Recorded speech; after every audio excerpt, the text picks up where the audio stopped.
the floor to President Pedro Roque to close the meeting and read the conclusions. Allow me to take this opportunity just for the benefit of our delegates to recall some services that we provide. For your delegation, for your staff, for yourself, for group of interest to you, we organize study tour to our offices, New York, Geneva, Vienna, San Marino, Napoli, just to mention a few. If you get call from students, girls, young men at the university level who want to have an idea how an international organization, how an office of the United Nations works, they can apply to our scholarship program, our internship program. For the student not EU, also we can grant some scholarships to pay for the stay, the travel, and we help for the visa. It is a very interesting experience. I have seen that the over 200 young researchers that over the last year came to PAM, all of them told me it is a very interesting experience to be exposed directly to the real life of an international organization. We can help you with the contacts. If you need contact of experts, of other parliament, international organization to organize something, you can count on PAM. As suggested at the meeting of the Secretary General of PAM, which took here 2 days ago, generously hosted by the Chamber of Councillors of Morocco, we are also ready to establish cooperation between the PAM Research Center, the PAM think tank, and the research centers of your national parliament. It is mutually beneficial, and we are doing it a lot with many countries. Then, if you need research papers, background document, reports, we have many in our archive, and we can produce for you on demand if there is something specific that you need. And we do it frequently. Last but not least, next slide, please. Can I have the next slide? Here. After 3 years of work, we have finalized the PAM Laissez-Passer. It is similar to the one of the United Nations. It is a travel facilitation document which certifies that you are in an official mission on behalf of the Parliamentary Assembly of the Mediterranean. All PAM delegations have received the forms for both the Member of Parliament and the staff of the delegation to fill the forms, and then we will provide them to you. I received mine yesterday. He is the one. And what we are doing now is the phase of informing the Ministry of Foreign Affairs, the Ministry of Interior, of the existence of the Laissez-Passer. Can I have a next slide, please? Basically, this is a new document. Many countries don't know it exists. And I can tell you that as United Nations, we discovered that exists so many fake UN passports that you have no idea with the most beautiful fantasy of those who produce them. So, together with the International Civil Aviation Authority, with the help of our colleagues from Qatar, because Honorable Al-Subay, that was with us yesterday, is the former regional director of ICAO. Now, and with the help of the Austrian National Agency for Secure Document, which printed this document for us, now we are sending a note verbal to your embassies, to your ministries of interior, for them to be aware that this document is real, exists, and we provide them with electronic encrypted key where they can upload all the security features that characterize this document. If you open it with the blue lights, you will not recognize what is written inside, because this is a machine-readable document, and it's very important, and it's a very sensitive document. So I want to tell you this. Now we are in the phase of informing the governments, the border authorities, and I need your help in each one of your country to make sure that this is followed up properly.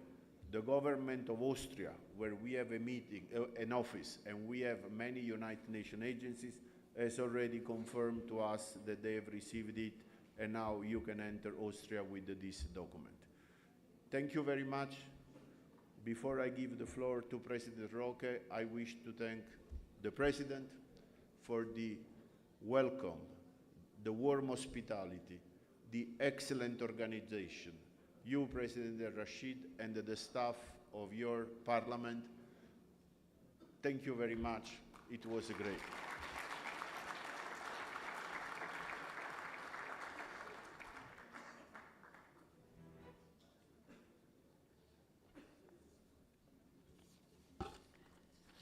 So, Your Excellencies, dear colleagues, dear friends, it's up to me to bother you once again, this time with the conclusions of this third edition of the forum.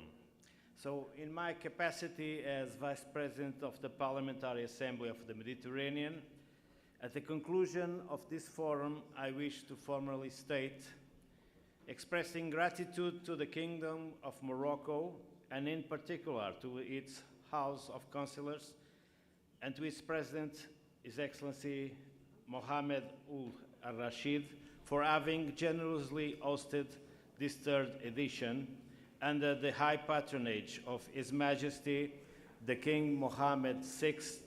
May God assist him.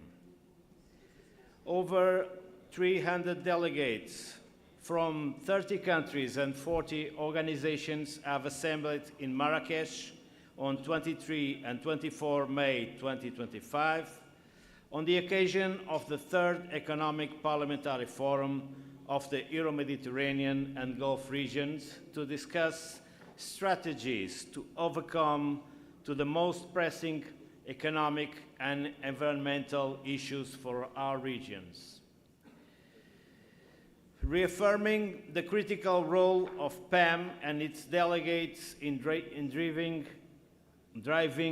transformative legislation that promotes socio-economic resilience, climate-responsive policies, and responsible technological governance across our regions. Highlighting with deep concern the acute water scarcity affecting the whole region, and in particular the MENA countries, and its direct impact on health and food security, including the disposal of PFAS and their toxic waste, energy production, and regional stability. Recalling the outcomes of COP29, particularly the operationalization of carbon markets under Article 6 of the Paris Agreement. Recalling the PAM decision to establish a parliamentary energy community on our regions to promote and coordinate collective action to achieve secure, affordable, sustainable, and clean energy for all. Emphasizing the need to achieve regional energy security and decarbonization through North-South and South-South cooperation with a focus on integration green technologies, including nuclear and renewable energies, into the energy mix. Welcoming PAM expanding network of cooperating agreements with the UN and other international organizations, which now includes UN IDO and soon FAO. Further welcoming unfolding diplomatic efforts to ensure the full resumption of international maritime trade routes and the freedom of navigation in the Red Sea. stressing the critical role of women empowerment in advancing socioeconomic prosperity, peace, and welfare, and looking forward to the debates and the deliberations of the second session of the PAM Women Parliamentary Forum, which takes place in Abu Dhabi on next 17-18 June. Noting with satisfaction the active participation of PAM member states in initiatives such as the India-Middle East-Europe Economic Corridor and the innovative and strategic Atlantic Corridor Royal Initiative by Morocco, which both aim to enhance regional connectivity and market integration. Acknowledging the pivotal role of micro, small, and medium enterprises and of public-private partnerships in driving economy through growth and employment. Recognizing the transformative potential of AI in driving productivity and competitiveness, while underscoring the need to address its ethical security risks, including possible AI incidents and labor market concerns, while also recognizing the crucial role of universities in this. Welcoming the deliberations and conclusions of the fourth meeting of PAM Secretary Generals, having assembled on 22 of May here in Marrakesh, which institutionalized a well-structured network and a regular calendar of future cooperation and meetings. Looking ahead to PAM's engagement to the UN Oceans Conference in Nice, the fourth financing of the Development Conference in Seville, the second UN World Summit for Social Development in Doha, the COP30 in Brazil, the 24th meeting of the parties of the Barcelona Convention in Cairo, COP24, the 2026 FAO Global Parliament Summit in South Africa, the implementation of the UN Pact for the Future, and the new EU Pact for the Mediterranean, and the launching of the PAM Youth Initiative. So, taking note with the appreciation of the conclusions reached by PAM, first, supports its member states' efforts to adopt legislative measures aimed at reducing the risks of trade and tariff tensions and to promote stable, rule-based multilateral trade agreements aligned with WTO principles, associating free trade and fair trade principles. Second, calls on its members to advocate for a comprehensive reform of the international financial system, with particular emphasis on enhancing the inclusivity of multilateral development banks to better reflect the needs of emerging economies.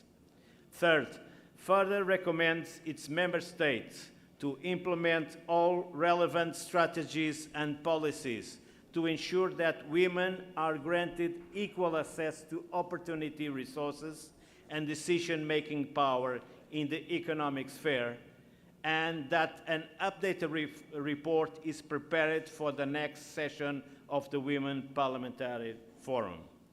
Fourth, encourage its member states to invest in renewable and sustainable energy infrastructure and sources, including research and development of energy storage technologies, and to include the integration of nuclear energy as part of a diversity energy mix and circular economy, and organizing a meeting on this topic.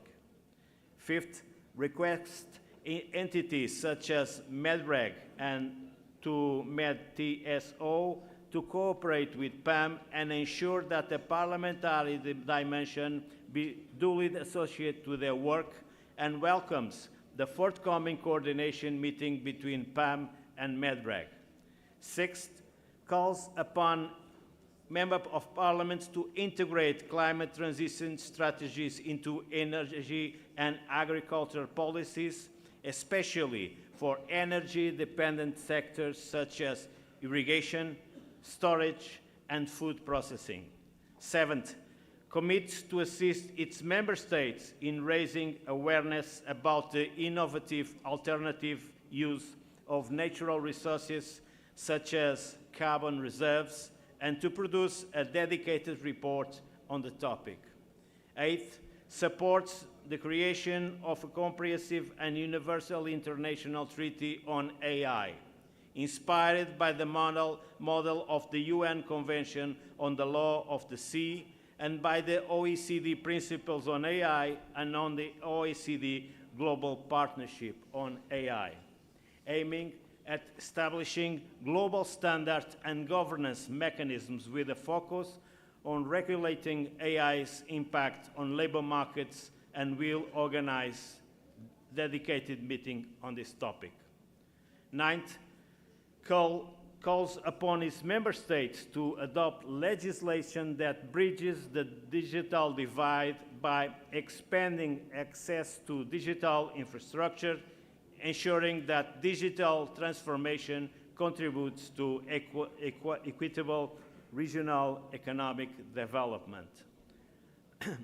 10th, last but not the least, encourage its parliaments to follow the examples of some of its member states taking decisive actions to regulate the use of PFAS that are proving to be so harmful for human health and food security. So, ladies and gentlemen, dear friends, before bringing the third edition of the forum to a close, and after 2 days of fruitful work, I would like, on behalf of all of us, to reaffirm and to express once again our sincere gratitude and appreciation to the Kingdom of Morocco for the warm welcome and hospitality extended to us since our arrival on this beautiful city of Marrakesh, as well as the efficient organization of the forum and its plenary sessions. Our thanks go first and foremost to His Majesty King Mohammed VI for the honor he has bestowed